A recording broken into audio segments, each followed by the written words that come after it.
Guys, did you know that there was an episode called Wow, Dang It? I didn't.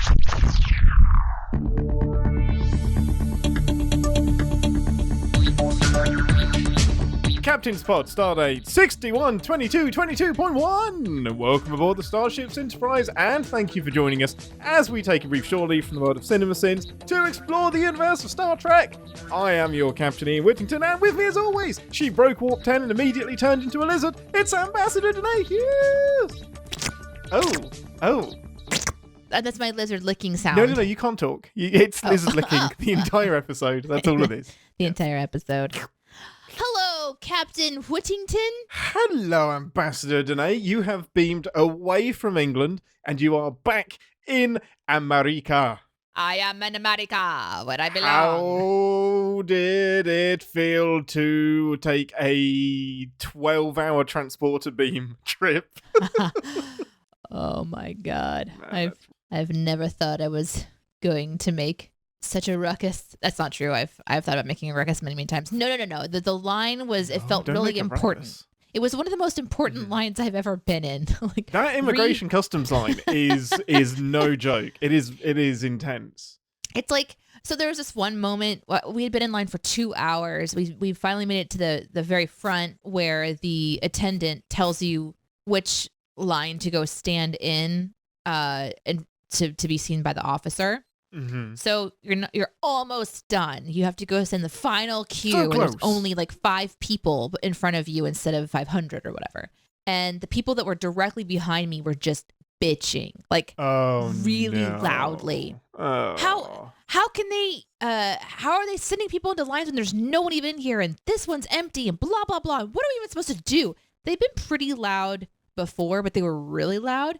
And so I just turned around and I said, "Oh, she'll tell you where to go when the time comes." And they didn't realize that there was this very short officer right beside them that they just like walked past and just were bitching about. It's horrible. Oh, it's cringing. It's catching Barclay making out with a holographic version of yourself. Levels of cringe. It was. And then I just turned around. I genuinely didn't do it to be snarky. I was like, "Oh, she'll help you. Like she'll be there to help you." And as soon as I said it, I realized the magnitude of their bitching, and they were backpedaling like I have never heard in my life. That's the worst. I'm so sorry, officer. I'm so sorry. I didn't realize you were gonna be. I didn't realize that you were gonna be telling us what to do. I didn't see you there. And I dared not glance behind me. It felt like horrible. You're like dying. Biblical levels. Yep. Simon Gomorrah, you turn back, you turn into a pillar of salt situation. Oh no!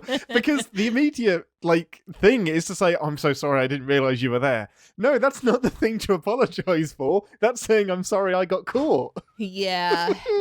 But that's gross. I am happy to be home. However, I was enjoying the vacation time because on vacation, you and I watched so much Star Trek with my best friend Jen. And in fact, we watched so much Star Trek that Ian had to interject at several points and say, "We can't watch the next episode because it's going to be on Captain's Pod and I don't want Deneé to see it." So it was really, really tricky because I wanted to pick episodes that were entertaining, but I knew that we weren't probably going to get a chance to cover on Captain's Pod unless we do this for the next decade, which hopefully we do. But it's the great thing about TNG is that they are all on some level great episodes. And I was like, look, we're never going to get to Angel 1, which is the one with Riker, the planet that's ruled by women, and Riker has the low V-cut thing and you see the hairy nipples and he seduces the president. I was like, there's probably not enough in there for us to review on the show, but it's still a great one to just watch in the background. Yeah, that was a really good one. I'm trying to remember what they called she wasn't their president. She was their mistress. The Mistress Leader or some Mistress Allegra or something like that. But Beata? Oh, Beata. That sounds right. Yeah. Anyway, that was the elected one. The elected one. That was the elected one. It is not. Yeah, it is not my duty to seduce world leaders or be seduced by them. And yet. Yeah, he was in a very interesting outfit in that one. But it was so much fun because we also diverted into Deep Space Nine, which I've never watched before. And so we turns out my friend that I was traveling with, Jen, she is a huge Trek nerd. And I had no idea. So it was a lot of fun because we put that on one day when both Ian and I had to actually work while, because I wasn't on vacation the whole time. No, we were working as well. Part of it was technically traveling abroad, I think is what you say. And so we just plopped down in the living room and she watched Deep Space Nine for like, I don't even know how many hours. We watched 11 episodes of Deep Space Nine. Back to back. So I put on the finale of season 6, which is when the Dominion War stuff really kicks off. I just put that on in the background while you guys were still in bed and stuff, because I was working, but I wanted something on in the background. And you guys come down and just didn't change it. And we just let it roll for 11 episodes. So you saw like a big amount of the Dominion War arc, and Worf and Jadzia getting married, and it was really, really fun to like see you just jump in and like have questions. I did. So I had deep so many into questions. a series as well. It's really fun. We were far in. Yeah, it was good. But it was super fun to watch my friends like completely nerd out and explain things to me on such a level. And I looked over across the room and you're just like nodding in appreciation. Jen like, was doing a great job. She did a great job. Was like, I learned a lot. The hilarious thing is that she put an episode, or she did that shuffle thing on Netflix, and it somehow managed to pull up an episode of Deep Space Nine. So I started to explain who the Cardassians were. I started to like explain what was going on, and then she just started naming characters and said, "Oh yeah, no, that's the next bit." And I was like, "Wait, you know Deep Space Nine?" And she was like, "Yeah, of course, I'm a huge Trekkie." So then I'm just a dick because I'm like mansplaining Cardassia to her, and she's like, "Yeah, I know that's Garrick." I was like, "What?" I thought you were doing well, and I she let you go on purpose because Jen is just one of us. Let's just be honest. She is such a troll. I loved it. It was great. But I could tell that the part of her mind when you said we can't watch this next one because it's part of the show, she was just like, oh my God, I know a secret. So finally we're here. I'm finally going to get to know what we're doing and finally get to see the episode I couldn't watch while I was on vacation. It's not this one.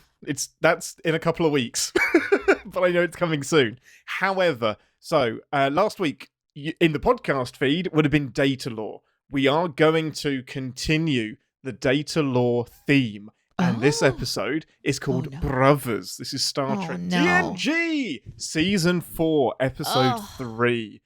This is Ian. one of my favorite episodes. Oh, no. And you hated last week's episode so much. But then people on Twitter were like agreeing with you. And I'm like, well, yeah, because it was an awful episode. It's incredible. Screw you. Anyway, this I have much higher hopes. Especially the first half of this episode, it is so good. So no pressure, but you must like it. Predictions. What happens? Well, considering the last time we saw Lore and he was launched into space. Yeah. Energized into space and left by a snowflake. Yeah, and this one's called Brothers. And it's another Lore episode, you're telling me. So I'm guessing his body is found and he has to be somehow contained and maybe reprogrammed to be more compatible rather than, like, I don't know, murderous. Okay. Interesting predictions being made everywhere. Right. Well, with that, let's head over to the holodeck to watch the episode, and we will see you guys in 10 forward for a full debrief.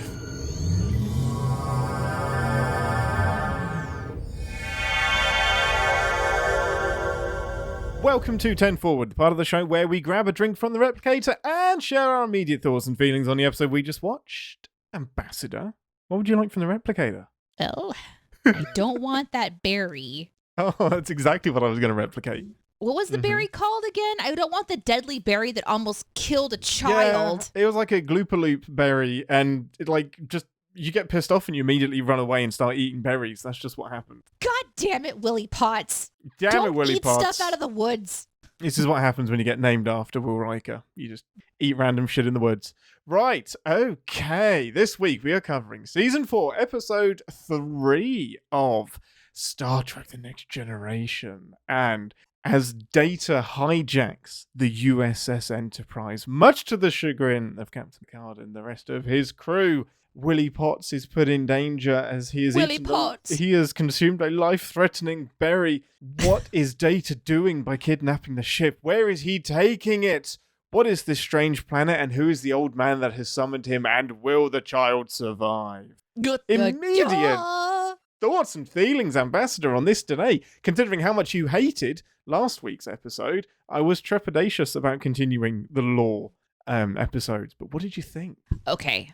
I was very nervous going into this, obviously, because you also told me something very important. This is like one of your most favorite episodes. Is that right? This has my most favorite opening to an episode other than Cause and Effect. This has like the opening 10 minutes to this is freaking so good. Yeah, I can see why. So first of all, overall thoughts and feelings. I really enjoyed this episode. Yay! Woo! You're allowed to dislike things, but I'm glad you enjoyed it.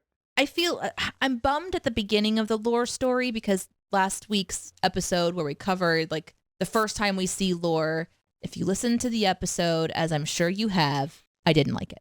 I was very frustrated. I thought that the writers just shrugged their shoulders about some very important things, like letting a brand new android that you just put together have any control of your ship whatsoever.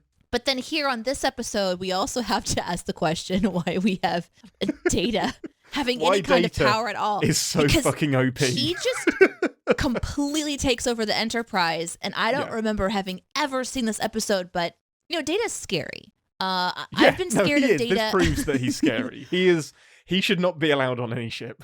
Do you what was the name of the episode where they went into the holodeck and Data gets glitched out? And it was Worf and his son. Oh, a fistful of Datas. Yeah. Okay. That's the first time I remember being really scared of Data, and rightfully so. Because he just snaps Worf's wrist and shoots Deanna. He's terrifying. Out of nowhere. Yeah. Yeah, he's a terrifying android when they need him to be. And then, you know, Lore comes along and you get to see this particular side of Data that could be, and that's scary. But then this one is another one, just it's not Lore and it's not a computer glitch. It's his programming, and he could have killed everybody. It wasn't just 100%. Everyone. It's not just little Willie Potts. And what a name, by the way, Willie Potts. It's a great name. It's a great name. What are you talking about? It wasn't just about him. It's like he literally almost murdered the entire bridge because he changed how the settings were or whatever. So this episode did a really good thing of putting you on edge with characters that you love. Because, I mean, well, I hope people love Data as much as I do, but I think everyone does. He's universally loved. And it was a shocking thing to see him, you know, taking over the bridge, taking over the Enterprise, doing whatever he wants. No one can stop him. But I feel like in doing this, the show has created a bit of a monster, and I don't know if they ever address his power, because at the ending of this episode, it really didn't seem like anyone was addressing the real issue of this episode, which is one being having the ability to do all that. And what measures does this crew take to make sure that nothing like that happens again? They just kind of move on from it. Hopefully a lot more. Riker's just like, we'll talk about it later, Data. And that, I think we're supposed to assume that, I mean, it's not really his fault, but some like precautions need to be put in place 100%. But that is all about the sinning. For me, I love this episode. I love it so much. It's not just like the action-packed opening. It's the philosophical stuff you get with Dr. Sung as well. Like, he's really well written in this. Like, Data's question of like, why do I exist? Why did you make me? The way that he answers that is so good. He like lets Data logic through it, and it's almost like it's as much as like he's testing Data's responses as well. Like, can this thing that I created comprehend the philosophical stuff that I'm talking about, and can he logic his way into the answer? It's so good. Yeah. And I'm a sucker for lore. I think he's much better in this episode. I think he's a lot scarier. He's like unhinged, especially when he gets like the chip he's not supposed to get. He's super scary, and I really want to see the episode where the Pack Leads pick him up, because For context, the Packlids are pretty stupid. They accidentally lead themselves into space travel, and they just steal technology from everybody and kind of blackmail people into making them ships. So they just stumble across this super android, and I really want to see the episode where Law takes control of that ship and just subjugates the Packlids. But yeah, I think there's way more development in this episode. I love it so much. Yeah. I just thought of a sin. I'm gonna write it down real quick. Oh, do it. I think Brent Spiner is doing incredible work in this episode. Like, he's playing 3 characters in the same scene interacting with each other through a ton of prosthetics. Like, how much time did he have to spend in prosthetics for this episode? Not enough, but I'll get to that on my sins. Oh, it's 1991. It's fine. But yeah, it's somewhat fine. It's somewhat fine. They went over the top. It's way more subtle. Like, if you compare it to Old Anson Mount, when in the finale of Lower Decks, then yeah, it's nowhere near as good as that. But yes, I also thought that this episode did a good job, like you said, in bringing Lore back, because there was this like lingering, oh, he's just floating in space somewhere, and of course he's going to come back. And so to bring him back and to have another Data Lore interaction and to do another like, is it Lore, is it Data moment where Dr. Soong is putting this emotion chip in, so and good. You know, we the viewer aren't entirely sure what to expect. So it had suspense. It had some loose strings kind of tied up a little bit too. It introduced, the Dr. Soong, which is interesting because, we've gone through all the episodes of Picard in our first season of this podcast, and Dr. Soong is obviously in that as well. And it's an ancestor. No, sorry, a descendant of a descendant. Soong. Yeah, it's Eric. Yes. So it's like his I think that's his something. son. It's his biological son. I don't remember. It's his biological son is in Picard. Yeah. So I feel like we're obviously watching some of this out of order. And so I'm also like, oh, this is interesting to see this character that's been talked about in all of these different ways. So it's a little confusing because I want to dig into some timeline, but I'm not going to, I don't know, maybe we'll do that on the show. I have no idea. Dr. Soong made these things, and then they died, and some other people did some stuff. Yeah. I don't know. He hid away. I don't know. I think he's fascinating. Second? He's one of the most interesting characters in like Star Trek lore, and I think he's appeared in pretty much every series, because the prequel series Enterprise has Soong's great grandfather that's doing like stuff with eugenics and altered human and stuff, and yeah, he's so much fun. So I mean, there's so much great about this episode, but I think the music in particular, the score is so good. Like, it's super panicky when Data is like taking over the ship. You disagree? Well, as it should be. Well, yeah. But when he's doing like the crazy. force field cascade thing, it's so like spooky and dramatic. I love it. I felt like it was there was a difference between this one and the last one as well. Like, maybe they listened to some feedback. I like to believe that when the first one came out, when lore is revealed, they're like, that was a little over the top, guys. Yeah. And then they kind of like pulled back a little, because you're right. This one was a lot better. Yeah. No, I love it. That sets me on edge. And it's for some reason, it's one of these memories that sticks in my head. It's Data doing that super long password when he's looking out the computer. I love that part. Because I'm sure I have this memory where the first time I watched it, I had this question in my head of, I wonder what would happen if they asked Data to create a password. And he does. And it's just like, it's so screwed. Like, this is the worst case scenario. If Data wanted to screw everybody, he absolutely could. And he does. And it's so good. It's kind of like the writers addressed that question. Yeah. What's the quote unquote one of the worst case scenarios of having an android in a position of power and authority on a starship? And this episode kind of goes into that while also developing his character, which was really nice. And he got robbed. He was about to have this emotion chip, and now he doesn't. So now the audience has this next level of information about this character development, that there was at one point in time a potential for him to be more human, and we the audience then feel robbed, and we begin to or I guess I should say we continue to not enjoy Lore very much for many reasons. Little bastard. But yeah. It is interesting, like the corner that they could have taken. What if Data did get the emotion chip, and how much would that have changed the remaining seasons of TNG with him battling emotions? I thought that when the emotion chip went inside, that it was Data, like a dummy. And when he starts singing like a sea shanty or something, and I was like, oh no, they messed my favorite character up. Don't make him happy and sing-songy. I don't like this. Well, he was like snarky and such. You think? He was so sassy. Super sassy. I don't need more sass in my life. I've got plenty. I do love like when Lore beams out, the echoey singing that happens as he beams back to the... Oh, it's so creepy. So creepy. Yeah. I just love that the episode ends with Lore like out in the open. So there's no, oh, he's been dead, he's vaporized or whatever. We know that he's out there somewhere. He just pieces out. Yeah. Bye. Yeah. It also ends with Data. I think like maybe one of the things I love about the Vulcan, like in Strange New Worlds, when we watch that as it comes out, and I'm really enjoying the Vulcan kind of in front of me, because this is the first time I've seen a Vulcan like full time, because I never watched the original series, and I really am not too much into the movies.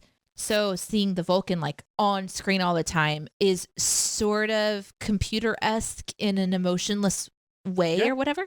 So it's interesting. I'm really drawn to that character, and I'm really drawn to Data as well. We can dig into my emotional issues as much as you want. Let's do that live on stream. Let's do that. Okay. Why do you think that is, Deneé? Yeah, the live chat will be asking lots of questions. We'll pin them for the after show. Oh, and joining us is Councillor Albie. He's going to be joining us for some therapy. Oh, that'd be so cool. But at the end of this episode, Data says goodbye to Dr. Soong, because Dr. Soong is just, of course, he's dying this episode, and we're all thankful for it because his prosthetics are so distracting. Oh, come on. No, it was very emotional, or at least intended to be, but my computer Vulcan-like self, I was just watching it to watch it. But it was really interesting to watch Data say, I can't grieve for you. And to just kind of sit there and think about it. And I'm looking at Brent's face as he's pure android and calculating his responses instead of feeling his responses. And Brent Spiner is just incredible. This is an incredible episode. If you every time someone's on screen, you know who it is, even though it's all the same actor. And I don't know, it was just a really fantastic episode.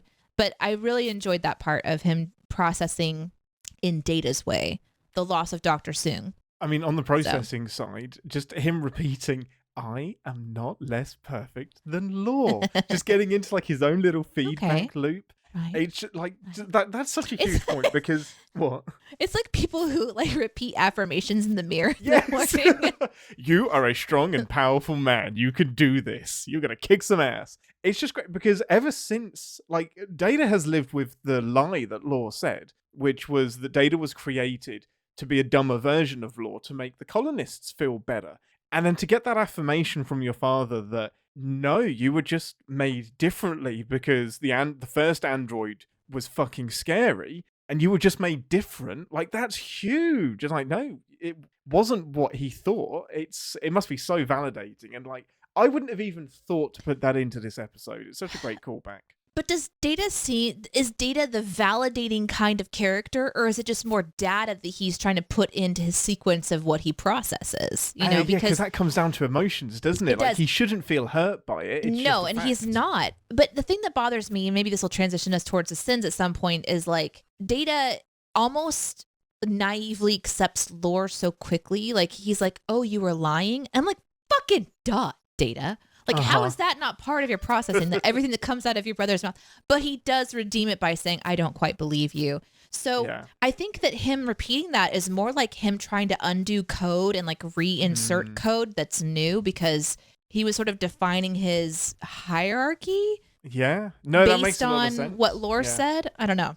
Just kind of reassessing really his place in the universe. But it's funny how, like, I anthropomorphize that and make it an emotional thing when you're right. He shouldn't be hurt by that. Maybe it is still like a self-value thing of, well, I should stop striving to be human because I was deliberately made to not be, and maybe he reset and refocus his efforts now. But no, it's such a complex thought experiment. I love it. It is. This is definitely one true to a lot of the episodes for TNG that I would watch many times. Because even the stuff that sort of bothered me a little bit, prosthetics, I can look past and enjoy, like you said, the philosophical conversation. And also do a little bit more like Dr. Soong research and like really like compare it to the Picard knowledge that I have. And yeah, that's interesting. Did it fit in? I think because I watched Picard and now I'm watching this and I'm like, what's going on? I can't remember the timeline,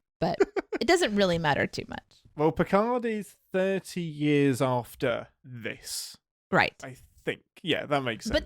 But then so it's a descendant of Dr. Soong who is continuing his work, essentially. Yeah, it's his son. Okay. Yeah, but we don't know that he has a son at this point. Okay. We didn't know he had any children at all. Okay. Something like that. Or a nephew. It's somebody played by Brent Spiner that looks oddly like Data and Dr. Soong. But can we talk about the sins of this episode? Actually, you know what? No. Not I'm gonna yet. go through my No. I'm gonna go through my notes and Yeah. I'm just gonna make sure that when we transition to sins, I don't do the thing that you hate that I do, which is like, Can I just talk about something that I like? No.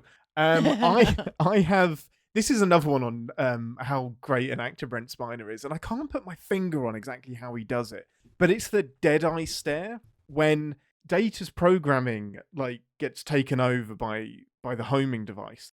It's almost like he's looking just above the camera or just to the side of the camera, but you can immediately tell that Data is gone. Like he's vacant and something else is taken over. oh yeah, And it's in just the lift. way, like, yeah, in the lift, and then when he's doing like the computer code as well, and he's just this dead eye stare of great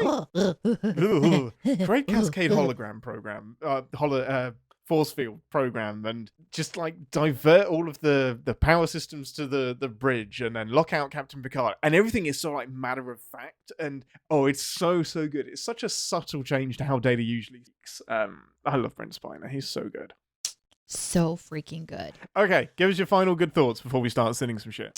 Well, I did really like the scene when Data is on the bridge and he's blocking everybody, and we have like a subterfuge situation going back and forth, and he puts Picard on mute.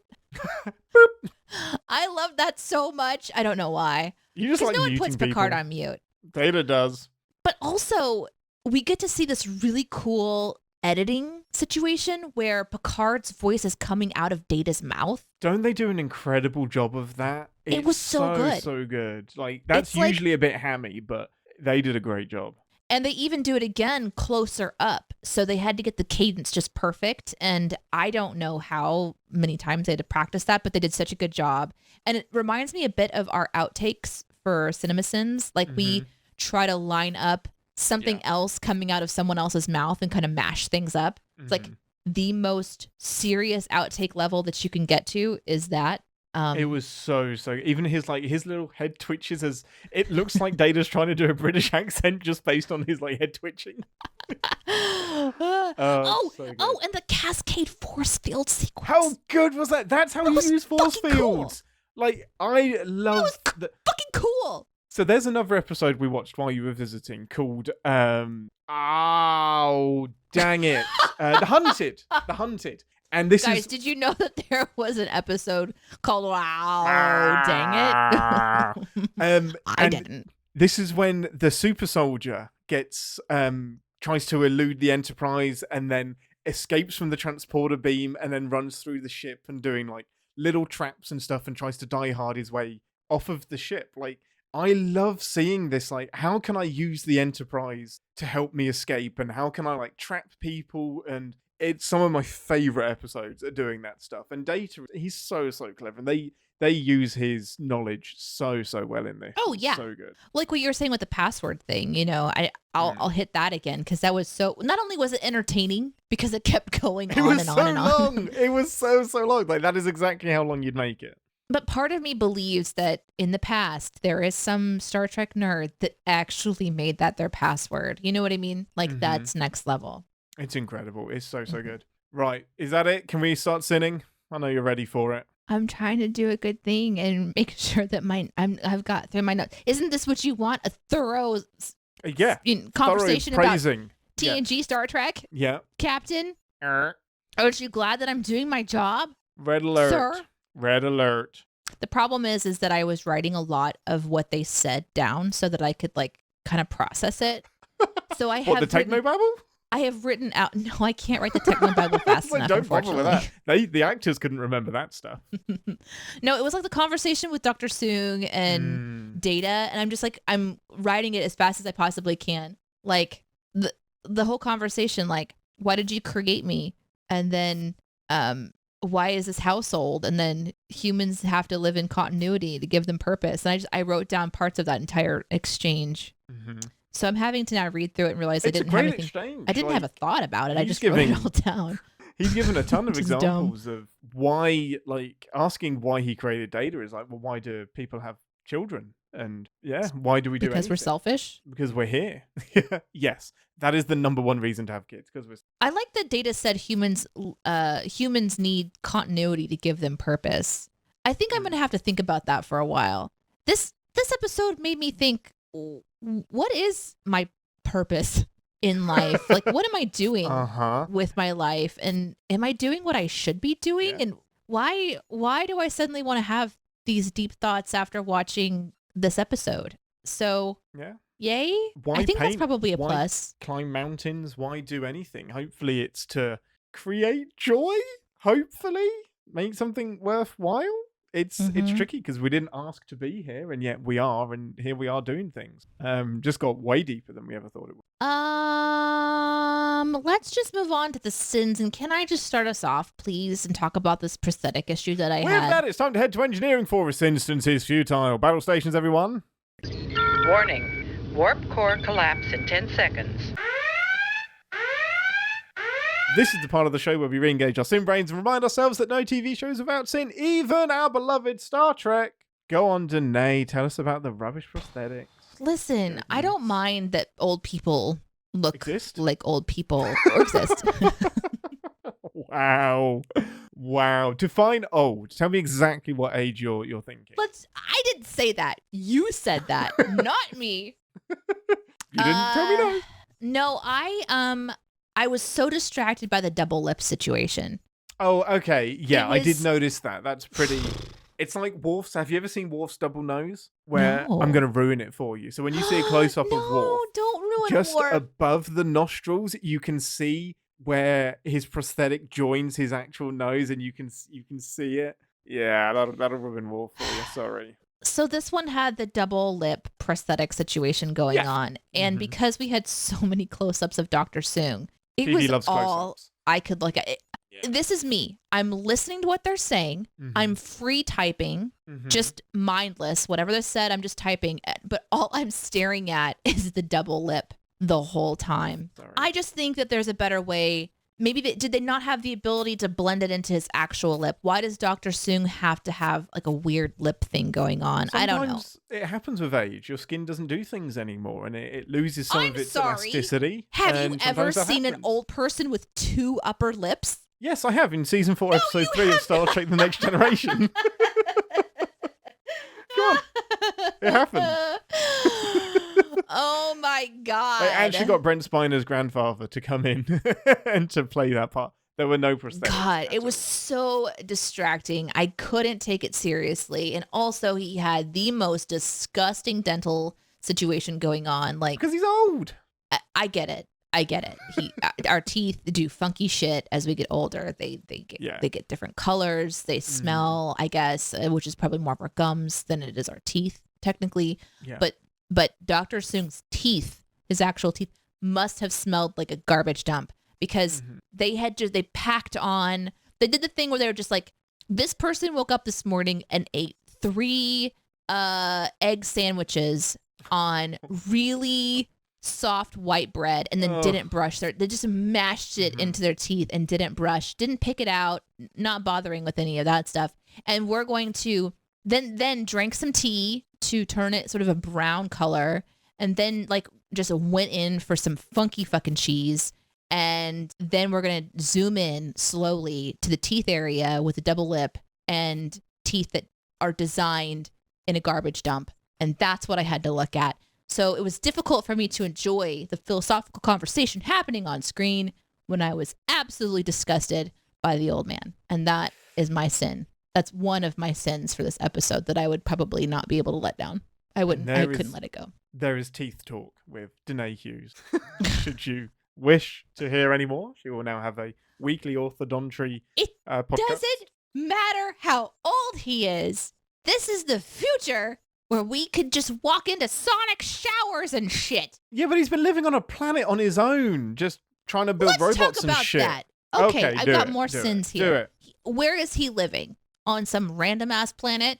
Yes. Why does the random ass planet have a miniature Triceratops skeleton and like He likes an dinosaurs. antique store? And like, I get it, because they talk about why do we collect things from the past? And it's sort of, the set is designed to echo that question. Yeah, he's But making where it at did home. he get all this stuff? Home? Yeah. Where's home? This Earth? planet. No, he's making it home. He's been there for like 27 years or something. He's just making it homely and shit. Where there's tiny Triceratops just walking Yeah, around? why not? Uh-huh. Look in Oh, I your see. office, Deneé, right now. How much random shit is in your office? Just on screen at the minute. I mean, You have 2 dogs.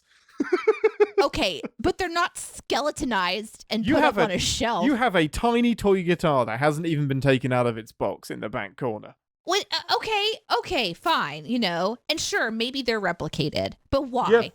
Why are we replicating these things? Why is he I just didn't understand it. It looked Why like anything? it looks like he was in a very confused state Yeah, he's old. for an old His man. teeth are falling out. Okay, He's I very get it. I confused. get it. All right. That's just my fucking observation. Yeah, but no, it is the stereotypical mad scientist lab must have arbitrary skeleton in the corner, and it needed some lava lamps and some like smoke machines and stuff, but it was the quintessential crazy lab situation. But it wasn't I just a love it. lab. It was like a lab mixed with an antique store Yes. from Earth 1980 or something. There was even this strange, like, I don't even know what it was. It was like a long stick that was actually a light. I don't know. It's definitely an episode that if we were actually going to sin it for TV sins, then I would stop and just devour everything in the background and try to figure out what was going on back there. Amazing. Well, can I do a sin now? No. Yes. We are just going to talk about Data being OP and how this should have ended his career in Starfleet. I can't believe that they know that he can do this stuff, and yet he still is he's in a command position and he's on the flagship, and they are just not prepared for this. They're not prepared for Data to impersonate everybody, lock out the computer, end life support.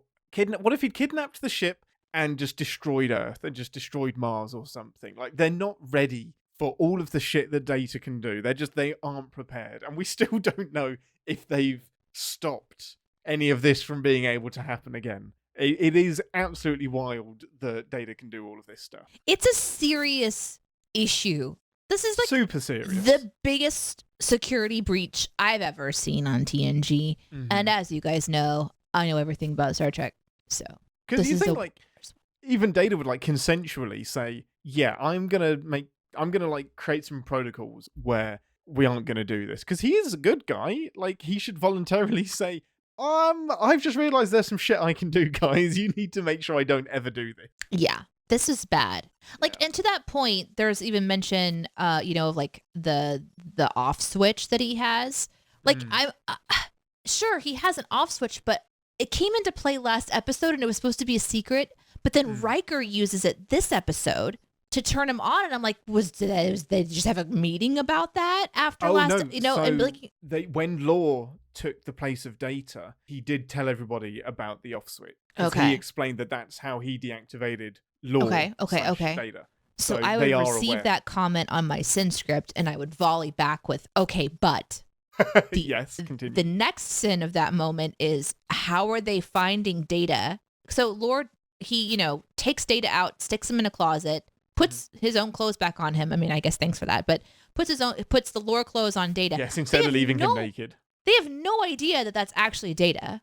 Well, they don't know that Law is there. They don't know anything, and they just turn him back on, like, "Hey, Data." Like, you Yeah. didn't know that was I'm glad. Data. Yeah, no, that's a good point. I'm glad this isn't another robot that Sung has created. I guess maybe like there's like a lot of kind of supposition with we know that Data beamed down to the planet, therefore we're going to assume that this android is our Data. But yeah, you're right. I don't just turn on the random android because somebody turned him off, and not many people should know how to do that. No, it just seems like, oh, it's right here, just right under the rib. Yeah. Just we're gonna just quickly Pokey, turn pokey, him pokey. back on, and then Yeah. be like, "Hey, Data." Nope. So Nope. that was my sin for that moment. That's fair enough. Fair Mhm. enough. I don't know if this is a sin, but it's almost a missed opportunity. Is it Willie Potts? Because then it is. Sorry. There is Sorry. nothing wrong I'm with Willie sorry. Potts. I'm sorry. No, he's fine. He's a good person. Willie Potts is fine. He's fine. He's just a little bit of a brat, but hey, that happens. He's a kid. Ding. So yeah, sorry. My next sin was, and it's just a thought experiment. There's almost a missed opportunity here. What if all of this time it had been Law on the Enterprise and That'd they have been beamed so cool. Data into space and they just didn't realize it until now? I don't, because this is like 2 years after that episode. It would have done so much damage to Data and the plot and what we know and stuff, and it would have been a bit too wild. But I kind of imagine if TNG had come out today, they might pull something like that, and that you've been with Law this whole time and he's been like sowing seeds of discontent, and yeah, just I think they would have played into it a lot more. But how dark would that be? It would have been I amazing. love it. And scary too, you know. Completely. There's so much about Data that's scary this time. Like, he doesn't even remember how he got there until Dr. Sung explains it to him. Dr. Sung, whose body is failing him, who may have died at any point in time, not been able to insert this emotion chip, not been able to tell Data how to reaccess his own mind, which wouldn't have given them the bridge back, so they would have been completely fucked. Like, there's for so sure. much about this that had to like all come together, which of course we would have really enjoyed sinning, I am sure. Sin it. Yes. Sin I want to send Riker in the fatherly position, by the way. As a person who has a child now, I don't know that if I was on the Enterprise that anyone who has a child can just be like, you know what? Second in command of this massive ship, you watch my kid while I go on vacation. There are so many other options other than the first officer. How does somebody just skip over all of their friends, all of their comrades, maybe even people who are like there to help watch children, and get Riker? Not that he's ill-equipped, but he's a busy man. How are we having Riker watch children? It's a crew of 1,000 people. There's Like, so many people. The only thing I can remember is that in episode 1, Picard is like, Riker, the Enterprise has been given to me with kids. I don't agree with this. It is your responsibility to make sure I don't make an ass of myself of children. So he is kind of given responsibility of the children on the ship, but it's batshit that he is specifically the caretaker of these two It's random kids. Insane. Yeah. And the way that he deals with their like being in trouble, I mean, it's not, it works, but it's terrifying when you watch it from a child's perspective, because he basically gives him the debrief as if he's an officer on a starship, right? He's instead like, of in an 10 8-year-old. forward? Yeah. Like, what are you doing in 10 forward? You had to go through the bridge to get to, not 10 forward, the observation lounge. And it is just intimidating as fuck to like It's have that dressing intimidating as down fuck. right there. Absolutely. Yeah, that's crazy. You That probably was feel a bad enough wild that one. you nearly killed your brother. Yeah. That's amazing. Take this kid. He says, take this kid to the quarantine anti room. Yeah. I mean, that's like, can you imagine me a kid be like, I don't want to I don't want to go. And there is such a casualness with like all the children stuff, because like later on, when they're all debriefing about their situation, Beverly, she says something like, it's like in the most casual way, it's just like, yeah, and if we don't get poor Willie Potts somewhere, he's going to be a post-mortem conversation. There's like, it was so casual. You're like, shit, Doc, you've seen a lot. You've seen a lot. You've seen Too some much. shit. Jesus. That is amazing. Her bedside manner just leaves some desired. yeah, another sin would just be her joke, right? Like she starts to tell that joke. She's like, "Did you hear there's this kid? There's a child who's probably like 7 years old that's straight up dying and really scared and mad at his brother." And she's like, he's like, "I'm losing a feeling in my legs and I'm getting dizzy." And she's like, "Hey kid, did you hear the one about the guy who just like," I'm like, "What are you doing hey, guess what? Just don't use your legs. Does that hurt? Don't use them ever again." What do you mean don't use my legs? Oh my God. I was like, what am I watching right now? Whew. Anyway. Gates was not given the best stuff to do. This is one of my favorite. Riker can be a dumbass and a bit of a bimbo without realizing sometimes. And it's when he says the only way that we realize we dropped out of warp was by looking out the window. He says while standing next to the warp core. Because the thing goes vroom, vroom, vroom, vroom, whenever they're at warp. And when they're not at warp, the thing turns off. I was like, you had to look out a window when the fucking warp core is in front of you, like 10 feet away. You're in engineering, and nothing in there told you that the warp core had been turned off. Like, yeah. Another one for me is the moment when they're trying to get Data. So Data's gone like he's just gone crazy, and he's still on the ship, and he's trying to get off the ship, and he's like not the Data we know. He's just an autopilot or whatever. And I feel like there are several times when he could have just been phasered from a distance, but no, because the cool force field cascade was working. But there was this moment when they were in the room where they're going to beam. What's that room called? The transporter room. Transporter room. I got there before you. You nailed it. There you do. You beat me. You beat me to the question that you asked. Oh. And then O'Brien says something like they go to shoot him. They go to shoot Data, and O'Brien stops them and says, "I wouldn't advise that, sir. The something coils don't take well to phaser ricochet," or something to the effect of that. Uh-huh. And I just thought, but why are you telling the crazy android that? Like, you've just given him something he can do to further cause damage. Like, you said the quiet part out loud. Yes, so, exactly. You should have probably whispered that in Riker's ear. But also, don't shoot. How does Riker not know that already? How do you get to be the first officer on... I mean, obviously that line is for the audience. Fine. But it's definitely something that Riker... It was... there's so many things that happened that I was like, how do you guys not know this? But at the same time, that there was... The mystery of that was really good. But we're not talking about the good parts anymore, because if we were talking about the good parts, I would have remembered something else that I really liked that I forgot to tell you about. But I did... Permission granted. You can do it. Lore just like throwing his little tantrums around Dr. Soong's place, just smacking stuff as the way. It was so fun to watch. And I do like, I am not as perfect in lore. So good. Brent Spiner, he is the best. I think it's absolutely insane that a ship just bumped into Lore as he's floating through space. Like, Data even specifies he's floating through interstellar space, which means the space between solar systems. How do you just bump into a ship? It's insane. It's like one of those things where, as people on planet Earth, you'll see things like stories where one kid went to Disney when he was 5, took a picture with his family, and then grows up, marries somebody, and they're going through their pictures together now that they're married, and she sees this picture and she's like, "That's me in the background."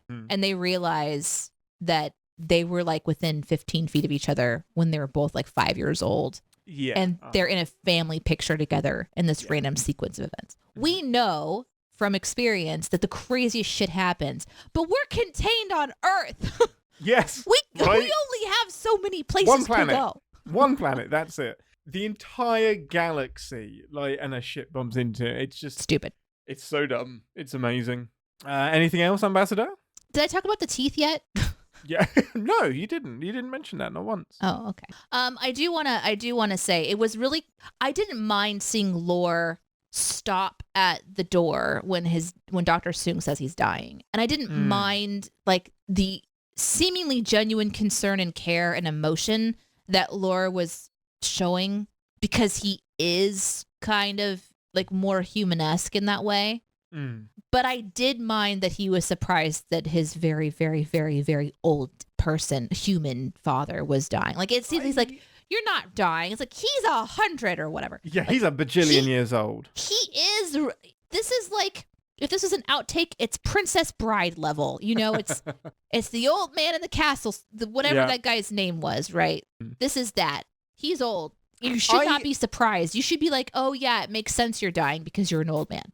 I wonder if some of it was denial, like just hoping he wasn't dead. But he then does switch to unhinged, I'm going to kill you very quickly. And I know that's partly because of like the computer The chip, writing or whatever. Well, it's mainly the chip is like fried his circuits and made him even more murdery. But I love how like the computer chip going wrong or the emotion chip going wrong just makes him more evil instead of like shutting down his systems and frying his circuits. It's a very specific fault that it's created in him. Amazing. Anything else? Let me look.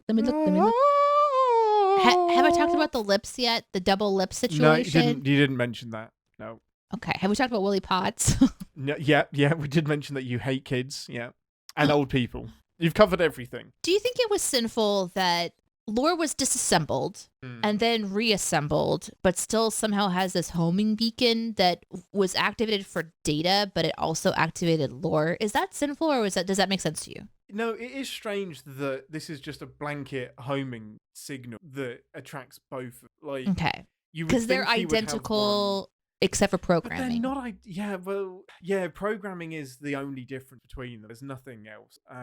But it is still strange that the homing device works. It's convenient that it works on both. Like, you would think it would specify Data and Lore because it's needlessly tying your hands that, hey, I only want one of these, especially when you know Lore is fucked up. Like, he's not the kind of android you want to bring to you, or you want to be able to choose not to. Okay, all right, I'll let that one go. Yeah. But I definitely would send the convenient timing that the old man needs a nap before inserting the chip. Yeah, just to give Lore exactly enough time to do what he needs to do. Yeah, and the fact that Data didn't... they end on a commercial break of tension where Lore and Data are looking back and forth like, okay, now that Daddy's out of the room, are we going to beat the shit out of each other kind of a thing? Yeah. You know? But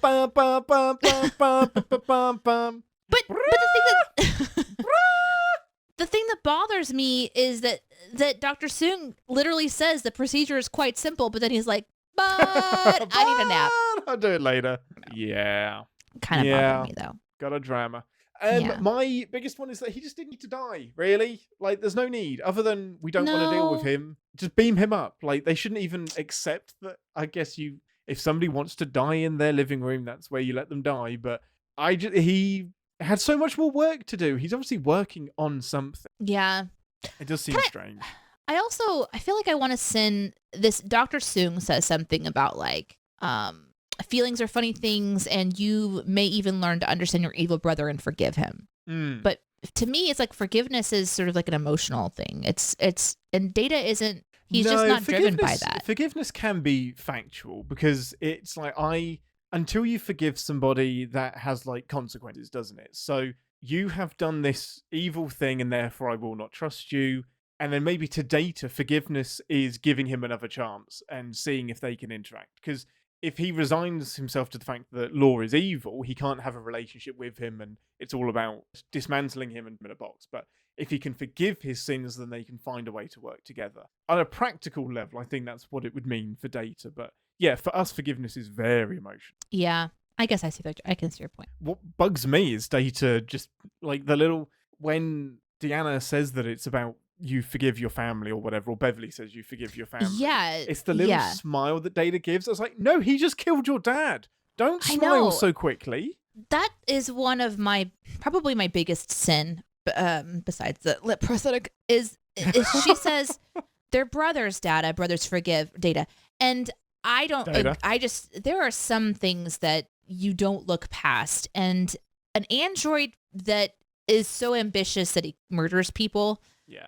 Is not something that you take lightly. But they're building in a story arc, and I know what they're doing. But statements like that sometimes really bother me because I feel like there's just this sort of like story pressure to forgive people. But in real life, you really have to weigh what it means to like go through the process of welcoming. I guess there's a difference between forgiving and welcoming someone back into your life. So But there is this kind of story pressure that you're supposed to forgive. And that's a very personal process.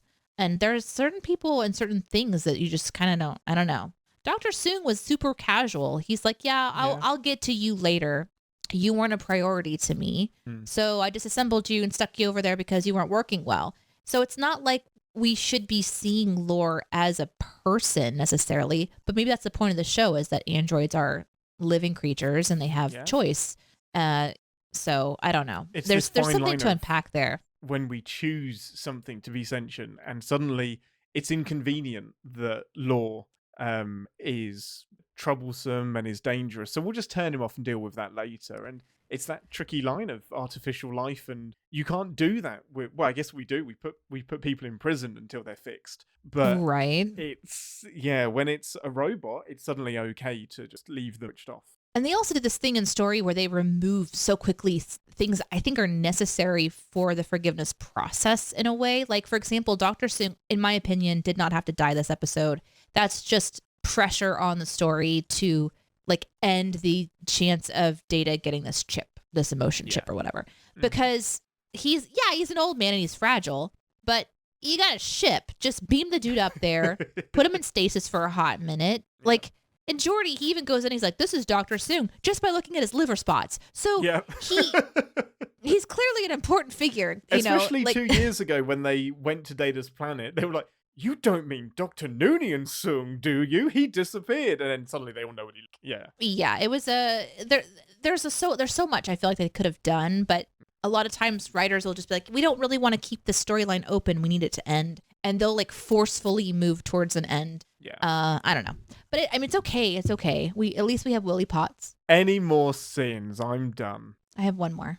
Do it. It's better not be a good thing. That goddamn thumb peel back. Okay, listen. Oh, it triggers me so much. I hate so disgusting. It's gonna peel my nail off. It's so good because it makes me uncomfortable, but I'm gonna sin it. I would sin the shit out of that thumbnail peel back. No, we so never gross. need to see that. It's Don't like do vomiting. We never need to see it. We really don't. We don't need to see it. Oh, it's so gross. Right. Well, I love that episode. It's got, like I said, it's got one of my favorite openings. It's all of the drama. It's Data kicking ass. Like, I want him to be more serious, like less of the comic relief sometimes, and just like when he suddenly goes like just full on militant. It's so scary. It's so cool. I love it. But yeah, that is continued your Data/Lore/AI/Dr. Soong education. And next week, everybody, we will be talking about Descent Part 1. So this is the season finale to season 6 of The Next Generation. I think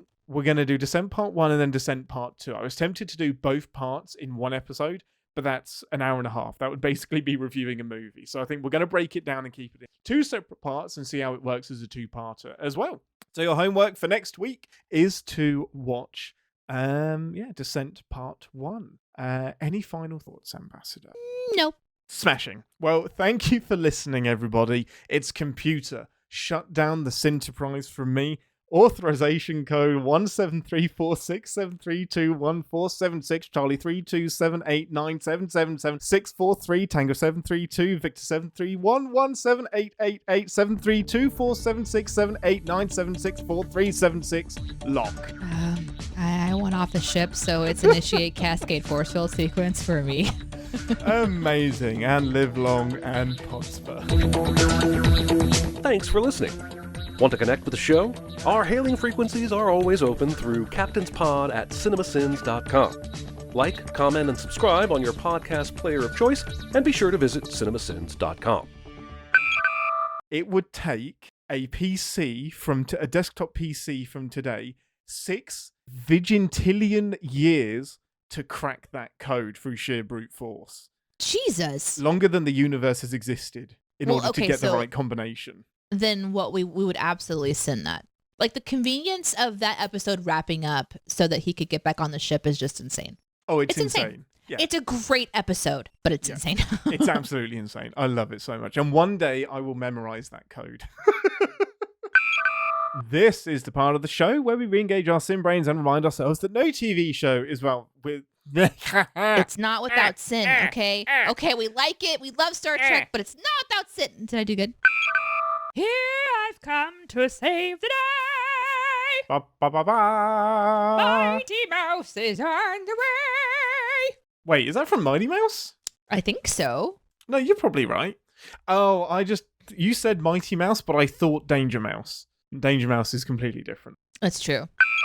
Danger Mouse. Danger Mouse. Mouse.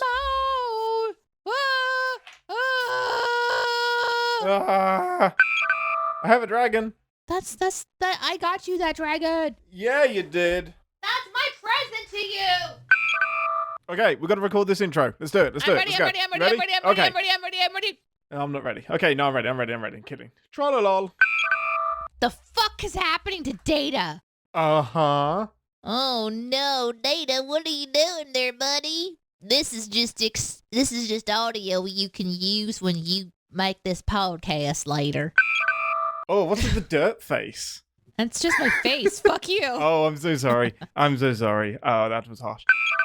Do you remember that one time I was watching the wrong episode? Oh, it's like Oh how are my you at the God. opening credits already and That was so nothing on confusing. screen was making sense. That was amazing. Next question from Hodge is, are your dogs in eternal slumber? Yes. Easy answer They- to that one.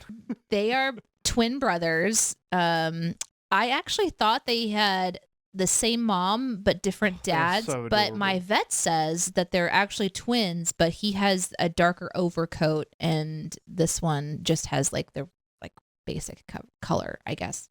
But they're twins. They've always been together. They've never been apart from each other, and they just curl up and snuggle. It's adorable. Nick says, I have a question. What is the point of the quarantine force field if Beverly can just reach in through the force? You know, Great point. I sort of wanted to send that and then I didn't write it down and I forgot. You're fucking right. Like, she just reaches her little bare hands in there. Yeah. That was confusing. It does Great sin. Yeah, it like maybe there's a force field around her hands as well, but she's definitely handling him. It seems like you could do that with robot hands.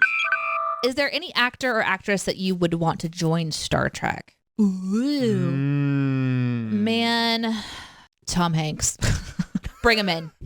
Tom Bring Hanks? him in. So I think Tom Hanks was going to play a captain in Was he? one of the films, I think, but I can't remember. I feel like I can't remember. I'll need to look that up. Really? Yeah, but he was definitely going to play a captain and then got recast for somebody else. Yeah, it would be great. I think my pick would be so many actors have been starred. I think the person from Lord of the Rings, the one that's playing Galadriel.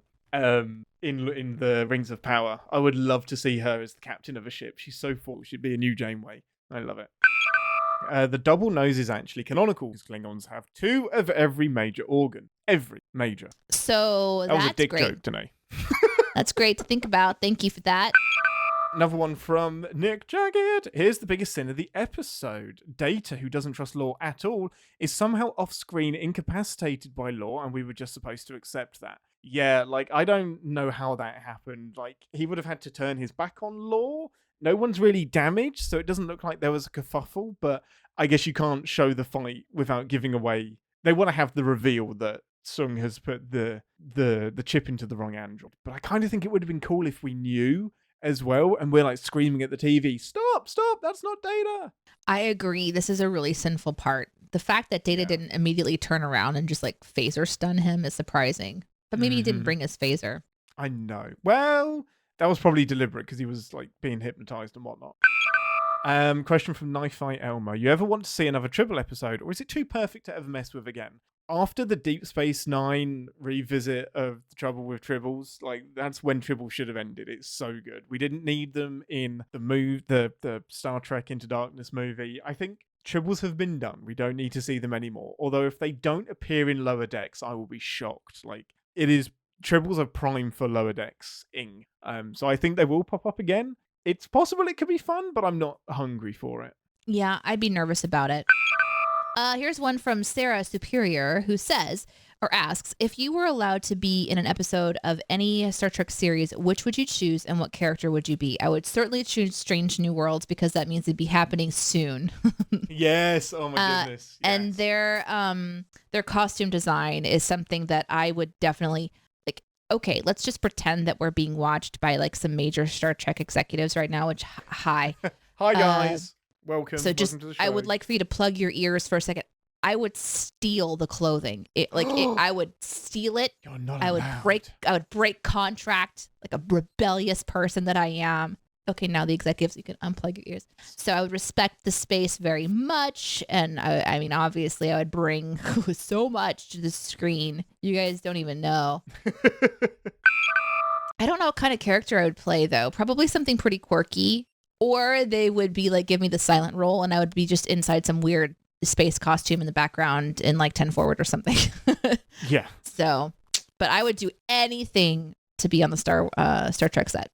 Oh my goodness, it'd be so great. I think I would love to be the first officer. I'd be like Riker or somebody like that. Like, not necessarily like the position of first officer is really great because you still have like the captain to lean on, but you still get to do all of the cool stuff. You get to sit in the big chair. You get to take command every now and again. But it would be like, in terms of an actual character, I think it would be Geordi because he's kind of a little bit goofy when it comes to like people, but he's like really analytical and loves solving problems and is always super duper busy and exaggerating how busy he is. So I think I would fit with Geordi's personality probably the most.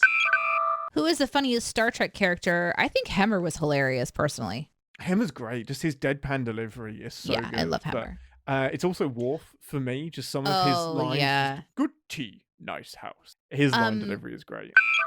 Go on, give me. What else have you got? I have to read my notes, so this No. is a good okay, well then I won't read my notes and Read we'll your just go. Nope, it's too late. Yeah, this is a great episode, and I'll just pretend like I covered all the things I liked about this episode because Nope. Captain is being a dick. Yes, he is. Okay, give me the final things that you love about the episode. I haven't read my notes. My God, it's been an hour. Oh, Oh, she's gone. Okay, well, I'm just going to carry on talking about how amazing Picard is in this episode, and just his little, like, he's so pissed off all of the time, and just when he looks, he's so mad. like when he the saucer separation thing has been cancelled, and he just looks up from the control panel and just like He's so death stare give into me the back camera. my freaking ship. Let's see if the computer would be kind enough to give us the correct setting to stun data. I swear, though, that's the biggest sin of this episode. We don't address this massive problem on screen. Are we doing the sins yet? No! Yes. No!